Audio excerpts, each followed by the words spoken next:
শিৱসাগৰ সমষ্টিত এতিয়া হত্যাকাৰী প্ৰাৰ্থী কোনগৰাকী?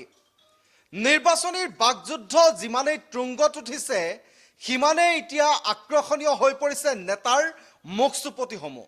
নেতাৰ মুখচুপতি এনেকুৱা পৰ্যায় পাইছেগৈ যিকোনো সময়ত যিকোনো মন্তব্য কৰে প্ৰতিগৰাকী নেতাই। কিন্তু এইবাৰ শিৱসাগৰ সমষ্টি প্ৰাৰ্থীক লৈ এইবাৰ মুখ্যমন্ত্ৰীয়ে বিস্ফোৰক মন্তব্য কৰিছে। কোনগৰাকী প্ৰাৰ্থীক হত্যাকাৰী আখ্যা দিছে? প্ৰণৱ বড়োক হত্যা কোনে কৰিলে? দিন দুপৰত কেৰাচিন ঢালি প্ৰণৱ বড়োক হত্যা কৰা হত্যাকাৰী কোন? এফালে বিজেপিৰ ইতিমধ্যে কুশল দুৱাৰী সন্দৰ্ভত বিস্ফোৰক অভিযোগ উত্থাপিত কৰিছিল অখিল গগৈয়ে। অখিল গগৈয়ে কেনেদৰে কুশল দুৱাৰী হত্যাৰ সৈতে জড়িত আছিল এইসমূহ মন্তব্য কৰি আহিছিল। বিগত সময়ত দেখা গৈছিল বিজেপিৰ যেতিয়াই কুশল দুৱাৰীক প্ৰক্ষেপ কৰিলে, শিৱসাগৰ সমষ্টিত প্ৰাৰ্থিত্ব প্ৰদান কৰিলে, তাৰ পিছতেই বাকযুদ্ধত তীব্ৰ ৰূপ ধাৰণ কৰিছিল। কুশল দুৱাৰীক হত্যাকাৰী আখ্যা দিছিল, বহুতে তেওঁক হত্যাকাৰী সজোৱাৰ চেষ্টা কৰিছিল, বিভিন্ন ধৰণৰ হত্যাৰ অপৰাধজনিত ঘটনাৰ সৈতে জড়িতৰ অভিযোগ আনি বিভিন্ন ধৰণে মন্তব্য কৰিছিল।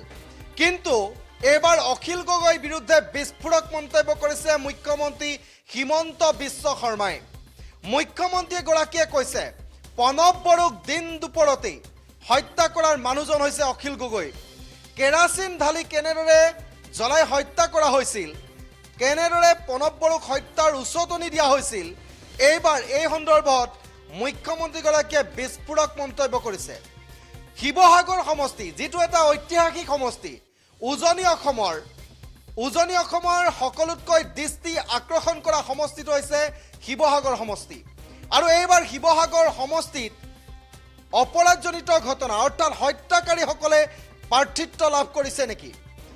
কাৰণ ইজনৰ পিছত সিজনকৈ প্ৰাৰ্থীৰ বিৰুদ্ধে বিস্ফোৰক অভিযোগ উত্থাপিত হৈছে।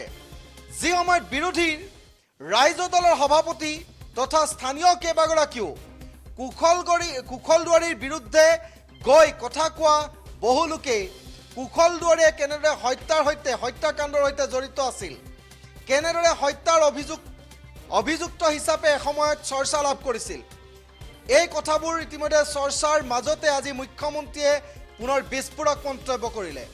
অখিল গগৈৰ বিৰুদ্ধে ভয়ংকৰ অভিযোগ এটা উত্থাপিত কৰিছে। অখিল গগৈৰ বিৰুদ্ধে মুখ্যমন্ত্ৰীয়ে এবাৰ মন্তব্য কৰিবলৈ গৈ কৈছে প্ৰণৱ বড়োক দিন দুপৰতে হত্যা কৰাৰ মানুহজন হৈছে অখিল গগৈ। অখিল গগৈ উচতনিতেই প্ৰণৱ বড়োক কেৰাচিন ঢালি জ্বলোৱাই দিয়া হৈছিল। ভয়ংকৰ অভিযোগ আনিছে মুখ্যমন্ত্ৰীগৰাকীয়ে। কি কৈছে এবাৰ শুনক। মাজমজিয়া একেবাৰে জানাত প্ৰণৱ বড়োৰ হত্যাকাৰী দিন দুপৰতে অখিল গগৈ, এইটোতো চবেই জানে। গুৱাহাটীৰ মাজমজিয়াত কেৰাচিন তেল ঢালি প্ৰণৱ বড়োক অখিল গগৈ মাৰিছে। গতিকে আগদিনাখন ৰাতিৰ পৰাই তেওঁক প্ৰস্তুত কৰাইছে। গতিকে তেওঁ এতিয়া বেলেগৰ কথা কেনেকে ক'ব পাৰে? আৰু কুশল দুৱাৰীটো প্ৰথম ইলেকশ্যন উঠা নাই, ডিমৰ ৰাইজে তেওঁক দুবাৰকৈ বিধায়ক পাতিছে। তাৰমানে তেওঁলোকে ডিমৰ ৰাইজক অপমান কৰিছে নেকি? অখিল গগৈয়ে যে কৈ আছে কুশল দুৱাৰী বেয়া মানুহ, তাৰমানে ডিমৰ ৰাইজ বেয়া আছিল নেকি? ডিমৰ ৰাইজেতো তেওঁক দুবাৰ আগতে MLA পাতিছে, হয়নে নহয়?